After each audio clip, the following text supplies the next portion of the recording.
Before starting, we have a good news for board students. We all know that writing clean, neat, and presentable answer papers is a crucial skill for board students. Not only does it make the paper look more professional, but it also helps convey the message more effectively. We have created a series specially for board students. In this series, we have explained the tricks and methods of writing clean, neat, and presentable answer papers. Link is given in the description. Please watch it to get extra score. Hello listeners, it is my pleasure to introduce to you our esteemed guest for today, Meenakshi Sharma. Meenakshi ji is a highly qualified educator with an impressive academic background. She holds master's degree in commerce and economics and bachelor degree in education and master's degree in education. Meenakshi ji has been working at the Kartika High School and Junior College for the past 13 years, where she has made a significant impact on the lives of her students. Her areas of expertise include organization of commerce and management, as well as secretarial practices. We are honored to have Meenakshi Sharma with us today, and we look forward to learning from her vast knowledge and experience. Please join me in welcoming Meenakshi ji Sharma to our speaker series. Hello listeners, welcome to Anudeep US Study Buddy. हमारे educational channel में हमने ये speaker series जो शुरू की है उसको आपने बहुत अच्छा रिस्पांस दिया है। आज हमने मीनाक्षी जी को बुलाया है and as I have introduce her, तो आज हम इतने हॉट टॉपिक पे बात करने वाले हैं का जहां पे बोर्ड एग्जाम्स आर इन मार्च और अब तक आपकी रिवीजन स्टडी सब कुछ हो गई होगी, बट इन केस अगर कुछ रह गया है आपका स्टडी, आपको लग रहा है कि आपने स्टडी किया फिर भी आपका स्टडी नहीं हो रहा है, नहीं हुआ है या आपको और जरूरत है, तो मैं क्या स्ट्रैटेजी अपनाऊं, क्या करूं जैसे मेरा स्टडी सिस्टमैटिकली कंप्लीट हो, मैं कम से कम 60% तो स्कोर कर पाऊं। तो मीनाक्षी जी आज हमें बहुत अच्छा गाइडेंस देगी कि जहां पे वो हमें टिप्स स्ट्रैटेजीज बताएगी कि कैसे आप स्कोर कर सकते हो विथ 1 मंथ स्टडी। आपके पास 1 मंथ है तो बहुत सारा टाइम है, डोंट वरी, अभी तक आपके हाथ में टाइम है। तो welcome Meenakshi ji and thank you for coming as a guest to our speaker series. और वही जैसे हमने बोला कि स्टूडेंट्स में भी जिनका एग्जाम प्रिपरेशन हुआ है पर उनको नहीं लग रहा है या प्रिपरेशन हुआ ही नहीं है for any reason, they must be stressed out, तो आप कैसे उनसे बात बोलेगी कि क्या करना चाहिए उन्हें? Thank you, Deepali, for giving me an opportunity to speak about curriculums and definitely students, अभी आपके पास टाइम बहुत है, 1 मंथ ज्यादा टाइम ऐसे बोल के आप बोल सकते हो कि 1 month is enough time for your studies. Suppose if you are an average, means whenever I am classifying my students, that I always classify into 3 categories: below average, average and above average. So each and every students have to prepare as per their capacity. And after corona most of the students are busy with their mobile, और means अभी ऐसा हो गया है कि mobile छूटता नहीं है, रील्स पे एक बार जाते हैं तो 1 आवर 2 आवर 3 आवर्स कब हो जाता है, और हमारा ही होता है तो बच्चों का तो होता ही होगा, तो 3 आवर्स निकल जाते हैं और हमने पूरा दिसंबर मंथ निकाल दिया है। और काफी स्टूडेंट्स ऐसे हैं जो भी स्ट्रेस आउट है कि अब हमको करना चाहिए क्योंकि अब हमारे पास टाइम नहीं है। लेकिन मेरा बोलना ये है कि आपके पास अभी भी इनफ टाइम है, अगर आप अभी भी अच्छे से सिंसियरली फोकस करोगे आपकी स्टडीज पर, definitely you will score near by 60%। जैसा कि आप जानते हैं कि commerce we are having good paper pattern and weightage about the particular each and every topic. तो सपोज फॉर एग्जाम्पल्स आपने first second third fourth fifth lesson करते हो तो आपको आइडिया नहीं है कि how much you are going to score, but suppose if you are preparing your particular subject based on paper pattern, तो आपको कॉन्फिडेंस रहता है कि आपने कितने मार्क्स का प्रिपरेशन किया है। फॉर एग्जाम्पल्स आपका जो SP OC eco theory subjects हैं उसमें जो पेपर पैटर्न है सेम एज रहता है। तो suppose if you are preparing as per your paper pattern तो डेफिनेटली आपका कॉन्फिडेंस बिल्टअप होगा, and suppose if you are solving your papers 5 years paper, तो आपको कॉन्फिडेंस और भी बिल्टअप हो जाएगा। तो ये पेपर पैटर्न हमें end of beginning of the year मिल जाता है? ये आपको स्टार्टिंग में ही टीचर्स आपको प्रोवाइड करते हैं paper pattern with your weightage of each and every chapter. जैसे फॉर एग्जाम्पल्स हमारा ओसीएम में 2 चैप्टर्स ऐसे होते हैं, चैप्टर नंबर 4 और चैप्टर नंबर 8। अगर स्टूडेंट्स ने वो दोनों ही प्रिपेयर किया तो नियरली 40 मार्क्स उनके हाथ में है। That's great, that's great. हाँ, तो वेटेज के अकॉर्डिंग अगर आप स्टडीज करते हो तो आपको चैप्टर्स फॉलो करना पड़ता है। एंड सपोज अगर पेपर पैटर्न के अकॉर्डिंग आप जाते हो तो उसमें आपका उतना प्रिपरेशन करके आप फाइंड आउट कर सकते हैं कि आपको कितना मार्क्स आपने प्रिपरेशन किया है। तो ओसीएम एंड एसपी में suppose if you are preparing as per your paper pattern, तो उसमें हमारे objectives for example question number 1 filling the blanks with option, question number 2 match the column, question number C first C in that हमारा 1 word 1 term 1 phrase that is compulsory हमारा होता है। Then question number first D that is optional. तो हमारा जो syllabus में दिया हुआ है A to J तक, तो मेरा आपके लिए एक सजेशन होगा कि आप A to J तक अगर फॉर एग्जांपल ऑब्जेक्टिव्स करते हो तो कहीं ना कहीं आपका कंसेप्ट क्लियर हो जाता है। मोस्ट ऑफ द टाइम हम आपके ऑब्जेक्टिव्स रिपीटेशन में होते हैं, जिससे क्या होगा कि आप जो आंसर्स कर रहे हो वो राइट है कि रॉन्ग है, आपका और कंसेप्ट आपका क्या होगा कॉन्फिडेंटली बिल्टअप होगा। देन हमारा क्वेश्चन नंबर 2 होता है फॉर एग्जांपल आपका टर्म्स एंड कंसेप्ट। तो ऑब्जेक्टिव्स के बेस पर ही काफी स्टूडेंट्स उसको कर लेते हैं कवर अप। तो 2 मार्क्स का terms and concept based on your concept कितना क्लियर है आपका। और मोस्ट ऑफ द हमारे वो चैप्टर्स भी टीचर्स गाइड कर देते हैं कि कौन कौन से चैप्टर्स में से वो टर्म्स एंड कॉन्सेप्ट के क्वेश्चंस आते हैं। देन क्वेश्चन नंबर 3 हमारा केस स्टडीज होते हैं, जिसमें आपके 6 मार्क्स हैं। ओनली 1 सेंटेंस में आपको आंसर करना है, इवन आपका यस और नो में आंसर्स होते हैं। तो अगर आपने क्वेश्चन नंबर 1 2 3 किया तो 34 मार्क्स आपके हाथ के हैं, ये आपसे कोई भी नहीं लेगा। और 1 वर्ड्स के लिए आपको पूरे 1 मार्क फुल होते हैं। For example suppose if you are writing distinguish between answer in brief और आपका जस्टिफाइड, तो वहां पर आपके 4 out of there will be chances कि 3.5 मार्क्स मिले। बट यहाँ पर आपके ऑब्जेक्टिव्स में फुल मार्क्स आपके हाथ में। तो it's my suggestion to each and every students first of all complete their objectives हो गया, देन टर्म्स एंड कॉन्सेप्ट आपका जस्टिफाइड के बेस पर ही हो जाएगा एंड डिस्टिंग्विश बिटवीन के बेस पर हो जाएगा। अगर आपका डिस्टिंग्विश बिटवीन सारे चैप्टर्स के हो गए हैं तो टर्म्स एंड कॉन्सेप्ट भी हो जाएगा एंड प्लस आपका आंसर एंड ब्रीफ भी आप कहीं ना कहीं उसको अटेंड कर लेंगे। लॉन्ग आंसर्स के लिए भी आपको हेल्पफुल हो जाता है। तो आपका ऑब्जेक्टिव्स कंप्लीट होने के बाद मेरा सजेशन है कि आप डिस्टिंग्विश बिटवीन कंप्लीट करो। इवन उनके टीचर्स ने भी उनको गाइड किया रहेगा कि कौन कौन से चैप्टर्स के डिस्टिंग्विश बिटवीन आपको पढ़ने हैं। तो फर्स्ट प्रेफरेंस अगर आप उनको दोगे, आपके टीचर्स के इंस्ट्रक्शन को अच्छे से फॉलो करोगे, तो डेफिनेटली आपके 60 मार्क्स आपके हाथ में है। एंड प्लस इंटरनल्स आपके एबीटी के होते हैं, जो कि college each and every college अपने अपने पैटर्न के हिसाब से कलेक्ट करता है। तो उसमें अगर आपका 20 मार्क्स आपके हाथ में होते हैं मोस्ट ऑफ द, तो आपका अगर यहाँ 60 लेते हो और वहां 20 नियर बाय स्कोर करते हो, तो मुझे नहीं लगता है कि आपका मोर देन 60% कोई छोड़ सकता है। That's really great. क्योंकि अगर इस टाइप से आप स्टडी कर रहे हो तो this is not only applied to commerce stream, this can be applied to other streams plus school students जो बोर्ड में 10th में वगैरह कहीं ना कहीं वो पेपर पैटर्न तो हमारा स्टक ही रहता है। और बोर्ड हमको हमेशा प्रोवाइड करता है वेल इन एडवांस। तो अगर पेपर पैटर्न को फॉलो करेंगे तो डेफिनेटली वो उनको कॉन्फिडेंस रहेगा कि हमारे कितने मार्क्स का प्रिपरेशन हुआ है। मुझे ये चीज बहुत अच्छी लगी, क्योंकि क्या होता है ना कि what kids do basically they take first chapter, then उसमें objective subjective सब कुछ हो गया, फिर सेकेंड चैप्टर तो वो बहुत बल्कि लगने लगता है।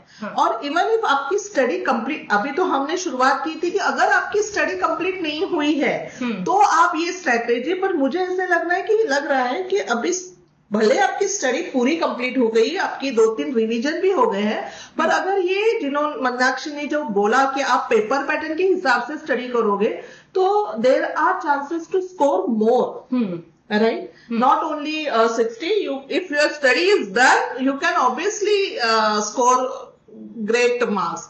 और फिर ये paper pattern does it change very often कि जैसे नहीं। 5 इयर्स क्वेश्चन में जैसे अपना सीबीएसई बोर्ड में देखिए? नहीं, आपका 5 इयर्स तक सेम ही पेपर पैटर्न होता है जो ईच एंड एवरी सब्जेक्ट के लिए एप्लीकेबल होता है। इवन हमारा जो बीके होता है तो बीके में भी ऐसा है कि आपके जो क्वेश्चंस है, questions for example chapter wise होता है। राइट। तो अगर ये चैप्टर का वो चैप्टर के साथ में ऑप्शन दिया है तो that is always stuck with that chapter. तो मेरा ये भी सजेशन है कि अगर आपका particular subjects for example BK में आप ज्यादा चैप्टर्स नहीं करना चाहते और आपको इतना प्रैक्टिस नहीं करना है, तो जो ऑप्शन में आता है और जो 2 ऑप्शन में आता है, आप कौन से चैप्टर के साथ में ज्यादा कंफर्टेबल हो, आप उसकी भी प्रैक्टिस करोगे तो काफी अच्छा स्कोर कर सकते हैं। और 20 मार्क्स हमारा बीके में भी होता है और इकोनॉमिक्स में भी आपके ऐसे बाइफोग्रेड कर करके मार्क्स दिए हुए हैं पेपर पैटर्न में। तो उसके अकॉर्डिंग अगर प्रिपेयर करेंगे तो 101% उनकी काफी अच्छी प्रिपरेशन हो जाएगी।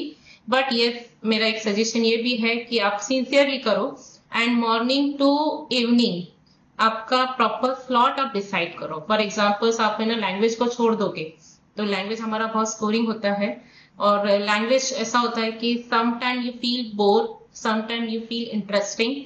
तो आप अपने मूड के हिसाब से उसका टाइम स्लॉट रखो, ईच एंड एवरी सब्जेक्ट्स का कॉम्बिनेशन रखो।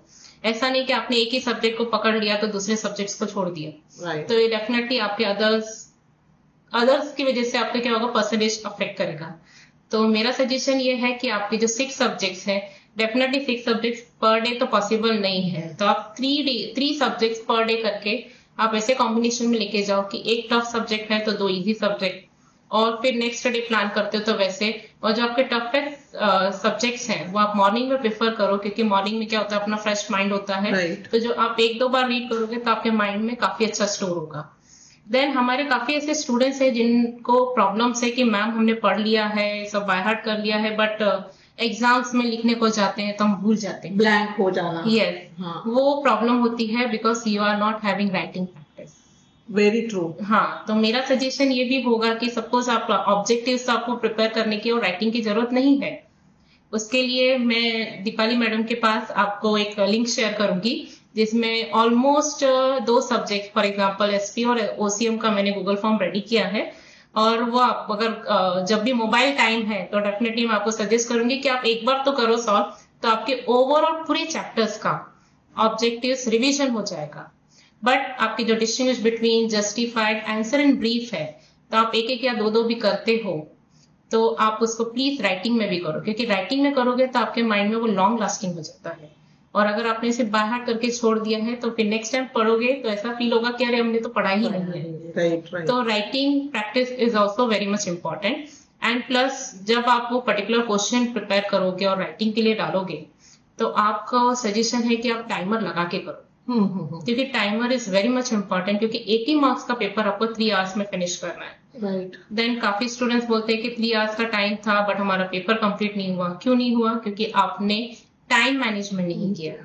तो टाइम मैनेजमेंट के साथ में आप प्रिपरेशन करोगे तो डेफिनेटली आपका पर्टिकुलर सब्जेक्ट आप ऑन टाइम फिनिश करोगे। एंड जितना राइटिंग प्रैक्टिस होगा आपका, तो आपको रिकलेक्टिंग के लिए डिफिकल्टीज नहीं आएगी। राइट। तो बेसिकली स्टूडेंट्स, उन्होंने एक इम्पोर्टेंट बात बताई कि उन्होंने एक गूगल फॉर्म क्रिएट किया है। इसके पीछे बहुत मेहनत होती है, क्रिएटिंग अ गूगल फॉर्म, जो पूरा क्वेश्चंस करना, उसके करेक्ट आंसर्स भी बिहाइंड दैट फॉर्म के इधर होता है। तो make use of this link, क्योंकि अगर आपको ये रिसोर्सेस मिल रहे हैं, मेक यूज ऑफ इट। आपको बहुत दूर नहीं जाना है, डिस्क्रिप्शन में नीचे ही लिंक दिया होगा।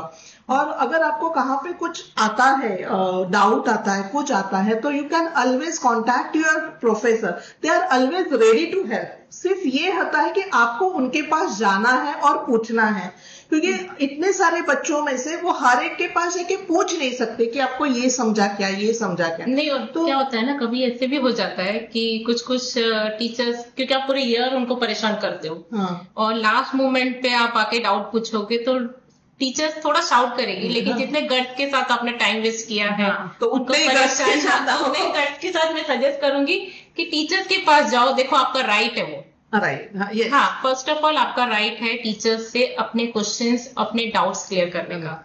और मुझे ऐसा लगता है कि वो कोई भी टीचर थोड़ा शायद रूड हो जाएगा, लेकिन सेकेंड टाइम आप जाओगे तो डेफिनेटली आपको हेल्प करेगा। True true that is we are all human beings, और हमें पता है कि एज अ स्टूडेंट उनका रिस्पॉन्सिबिलिटी ये है कि उन्होंने स्टडी करना चाहिए। पर अगर उन्होंने नहीं किया है तो obviously our first reaction will पूरे साल भर क्या किया। हाँ दैट इज सो। पर अगर आप जब टीचर को लगता है कि नहीं ये जेन्युइनली अभी ट्राई कर रहा है, क्योंकि टीचर इज अ टीचर, उसका उससे बड़ा कुछ है ही नहीं, तो ऑब्वियसली वो हेल्प तो जरूर करेंगे। And make use of this Google link जहां पे आप मैम ने बोला कि वो सॉल्व करना है। तो ओवरऑल बेसिकली हमें ये समझाया है इस सेशन में कि हमें पेपर पैटर्न, पहले तो आप बैठो, पेपर पैटर्न लेके बैठो और समझो कि कौन से लेसन्स को कितने मार्क्स है फॉर ईच सब्जेक्ट, राइट। और फिर वैसे आप स्टडी, आपका 2-3 घंटा उसमें लगाओ to analyse the paper pattern. Previous year questions भी लेके बैठो पेपर्स, और उसमें भी देखो कि पेपर पैटर्न अकॉर्डिंग आया ही होगा, पर आपके तसल्ली के लिए कीजिए वो। और फिर देन यू स्टार्ट, जैसे मैम ने बोला टाइम टेबल बनाओ। लैंग्वेज, कोई भी टॉपिक, किसी को लैंग्वेज बहुत इंटरेस्टिंग लगता है, किसी को अकाउंट्स बहुत इंटरेस्टिंग लगता है, किसी को इकोनॉमिक्स। मुझे इकोनॉमिक्स बहुत बोर लगता था, क्योंकि जब टीवाई में गई थी तो उसमें सिर्फ नंबर्स थे, there was not a single picture. नहीं, और अभी भी जो 12th स्टैंडर्ड में है तो काफी इंटरेस्टिंग है। और क्या होता है कि वो बेसिक इन्फॉर्मेशन के बारे में, जो कि स्टूडेंट्स को ऐसा फील होता है क्या पढ़ना है, लास्ट मोमेंट पे पढ़ेंगे तो भी हो जाएगा, बट ऐसा नहीं होता है। Definitely we need some kind of practice. और जो आपके डायग्राम्स और वो सब है उसमें स्टडीज होती है, जो टीचर्स अगर आपको एक्सप्लेन करता है तो आप बेटर और अच्छा करते हैं। Yes yes, true true. तो ये सारे सब्जेक्ट्स का हर एक का अपना अपना इम्पोर्टेंस है, और ये हम जब मिलके उधर बैठेंगे, अगर आप ग्रुप स्टडी कर रहे हो तो ग्रुप स्टडी में आप पेपर पैटर्न डिस्कस करके कर सकते हो, पर वो स्टडी होनी चाहिए, ग्रुप चैटिंग नहीं होना चाहिए। उसमें कोई आपके घर में सीनियर होना चाहिए कि जो आप पे नजर रखे कि हाँ, अगर ये 4 बच्चे बैठे हैं और वो स्टडी कर रहे हैं तो वो स्टडी ही कर रहे हैं। तो ये सारी चीजें आप देखो। जब मम्मी सो जाएगी आप भी सो जाओ रात को, फिर क्योंकि क्या होता है ना कि आप बोलोगे कि मैं रात भर बैठ के पढ़ाई करूंगा, और फिर रात में क्या होता है कि मम्मी 10:30-11 बजे सो गई, आप जाओगे मैगी बनाने। मैगी बनाते वक्त आप बोलोगे सिर्फ मैगी क्या खाना है, चलो टीवी देख लेते या कुछ रील देख लेते। फिर आपके वो जो पढ़ाई का जो टाइम था 2-3 घंटा, वो उसमें गया। तो इससे अच्छा जब मम्मी सो गई आप सो जाओ, मम्मी उठ रही है आप उठो, तो मम्मी की आप पे नजर रहेगी। और मम्मी पापा होने चाहिए घर पे, या अगर मम्मी पापा नहीं है तो कोई ऐसा सीनियर होना चाहिए कि जो आप पे नजर रखे। अभी आपके पास 1 महीना है, बोलने के लिए बहुत ज्यादा डेज भी है, पर अगर आप डे बाय डे अगर टाइम पास करने लगोगे तो ऐसे ही टाइम निकल जाएगा। और मुझे ये भी है कि ये जो 1 मंथ का टाइम है, जितना पेरेंट्स के लिए क्रिटिकल है उतना ही स्टूडेंट्स के लिए है। तो दोनों को पेशेंसली रहना है, दोनों को पेशेंसली डील करना है, दोनों की अंडरस्टैंडिंग काफी अच्छी होनी चाहिए। अगर सपोज फॉर एग्जाम्पल क्या होता है, जब बच्चे हाइपर होते हैं तो बहुत ज्यादा बड़बड़ करने लगते हैं, और ऐसा भी होता है कि वो अनवांटेड थोड़ा हर्ट कर देते हैं। तो पेरेंट्स को यहाँ पर समझ के लेना पड़ेगा कि शायद उसको नर्वस फील हो रहा होगा या तो बहुत ज्यादा स्ट्रेस आउट हो रहा है, तो वहां पर वो रिएक्ट करने की जगह थोड़ा सा शांत होकर उनके साथ डील करेंगे तो बेटर होगा। Right right right, very very good tips. ये जनरली हमें लगता है कि वो चिड़चिड़ कर रहा है, मेरी बेटी चिड़चिड़ कर रही है तो उसको रिस्पॉन्सिबल ही नहीं है, और हम एक लेबल लगा देते हैं उन पे कि तो हमने भी किया था, हम तो कभी चिड़े नहीं थे। लेकिन क्या होता है, हमारे टाइम पर हम काफी काम डाउन थे, काफी पेशेंसली करते थे, रेस्पॉन्सिबिलिटी भी थी। लेकिन अब के स्टूडेंट्स में वो रेस्पॉन्सिबिलिटीज नहीं है, तो वो रिएक्ट पास करते हैं। तो मेरा ऐसा कहना है कि अगर वो रिएक्ट कर रहे हैं तो उसके पीछे क्या रीजन है वो पेरेंट्स समझ के लेंगे, तो शायद ये 1 मंथ का टाइम है जो वो इजीली और अच्छे से निकाल सकते हैं। लेकिन दोनों में उतना होना चाहिए। और पेरेंट्स अगर थोड़ा बोल रहे हैं तो मेरा स्टूडेंट्स के लिए भी ये सजेशन होगा कि थोड़ा शांत होकर वो भी करें, क्योंकि अगर आप बहसबाजी करोगे या पेरेंट्स को हर्ट करोगे तो समवेयर आप अपने को भी हर्ट कर रहे हो। और डेफिनेटली आपका माइंड फिर वहीं पर स्टक हो जाएगा, बिजी हो जाएगा, अरे हमने मम्मी से ऐसे बात की या पापा से ऐसे की, तो टाइम वेस्ट हो जाएगा। तो बेटर है, गिल्ट हो जाएगा। तो वो चीज अब हमारे पास टाइम नहीं है, तो स्मूथली जाने के लिए दोनों को अंडरस्टैंडिंग डेवलप करना पड़ेगा। वेरी गुड मीन्स इतने सारे इंसाइट्स मिले ना, not only with paper pattern और ये, पर ये जो emotional connect with the family होता है उस पर भी काम करना बहुत जरूरी, बहुत जरूरी, very true. And only experience person can say this. जैसे अगर मेरे जैसे पेरेंट है तो हम क्या बोलेंगे, स्टडी करो स्टडी करो स्टडी करो, पर उसके बाद वो बच्चा किसी स्ट्रेस में रहेगा या कोई नर्वस रहेगा या सब कुछ हुआ है पर फिर भी उसे लग रहा है कि नहीं मम्मी पापा के एक्सपेक्टेशंस बहुत है, अगर उतना नहीं मिला मुझे तो हमें इसमें भी डील करना है। दीपाली, मुझे एक एक्सपीरियंस शेयर करना है जो स्टूडेंट्स का था लास्ट ईयर ही। ओके। जैसे हमारे बोर्ड एग्जाम्स के जो ओरल्स होते हैं वो जैन के लास्ट वीक से ही स्टार्ट हो जाता है, राइट, और जो कि फिनिश करना होता है 8th to 10th फेब तक, राइट। तो हमारा जब लास्ट जैन में जब ओरल स्टार्ट था तो हमारा एक स्टूडेंट था जिसने पूरे ईयर वेस्ट किया और समवेयर उसने बोर्ड एग्जाम फेल करने के बाद गिव अप कर दिया था कि मैं अब बोर्ड एग्जाम नहीं दूंगा करके। अच्छा। बट जैसे ही उसने ओरल्स में स्टूडेंट्स को देखा, क्या फील किया, नो आइडिया, बट उसने फिर आके मुझे भी बोला कि मुझे एग्जाम देना है और उनके क्लास टीचर को भी इन्फॉर्म किया। तो मैंने बोला कि जब तू बोल रहा है तो डेफिनेटली ट्राई करना चाहिए। आपने अभी गिव अप पूरी तरह से नहीं किया तो हम भी नहीं करेंगे। और वो स्टूडेंट्स ने सिंसियरली जितने भी एक्स्ट्रा लेक्चर्स लिए थे सब में आया, प्रॉपर उसने अटेंड किया और आप बिलीव नहीं करोगे उसने वो 15 to 20 डेज जो एक्स्ट्रा सेशंस थे और प्लस उसके जो बोर्ड एग्जाम्स का टाइम था उसने अच्छे से डेडिकेशन देकर 55% स्कोर किया है। दैट्स इनक्रेडिबल, क्योंकि उसने पूरे साल स्टडी नहीं की, इनफैक्ट ओरल्स तक स्टडी नहीं किया था और लास्ट मोमेंट पे जब उसने किया तो इतना कर सकते। तो इसलिए मैं स्टूडेंट्स आपको यही बोलूंगी कि 1 month is not enough time, but आपके हाथ से गया हुआ टाइम भी नहीं है, तो आप अच्छे से करो। राइट। हाँ, क्योंकि अगर 15 दिन की स्टडी में वो कर सकता है, ऑब्वियसली आप लोगों ने भी उसे बहुत सारी हेल्प की होगी कि इस टाइप से स्ट्रेटेजी बनाओ, इस टाइप से आप प्लान करो, सो दैट पूरा का पूरा एक बल्क नहीं लगे आपको। तो पेपर पैटर्न के अकॉर्डिंग उसने प्रिपरेशन किया था तो कॉन्फिडेंस काफी उसका बिल्टअप हुआ था। तब हमको ऐसा रियलाइज हुआ कि यस, पेपर पैटर्न से अगर स्टूडेंट्स करेंगे तो उनको काफी बेनिफिट भी मिल सकता है। तो अगर वो गिव अप कर देता तो बेचारे का 1 साल चला जाता, कॉन्फिडेंस पूरा लो हो जाता। इसीलिए तो टीचर्स को भगवान बोलते हैं, वो जिंदगी संवारते हैं, राइट। Very nice. करना है तो as a parent, as a student, I hope कि आपको ये सेशन बहुत अच्छा लगा होगा और आप each and every point note down करोगे। वैसे मैंने टेक अवे फ्रॉम सेशन करके हमने एक स्लाइड दी है, उसमें ये सारे पॉइंट्स मैं जॉट डाउन करूंगी, पर वो एक पॉइंट वाइज रहेगा। तो आप ये देखिए, शेयर कीजिए आपके फ्रेंड्स के साथ जिनके बच्चे बोर्ड एग्जाम दे रहे हैं, या आपके फ्रेंड्स के साथ जो आपके साथ बोर्ड एग्जाम दे रहे हैं, और आई होप आपको ये बहुत यूजफुल रहेगा। Thank you so much. Thank you Meenakshi ji, it is a really wonderful session.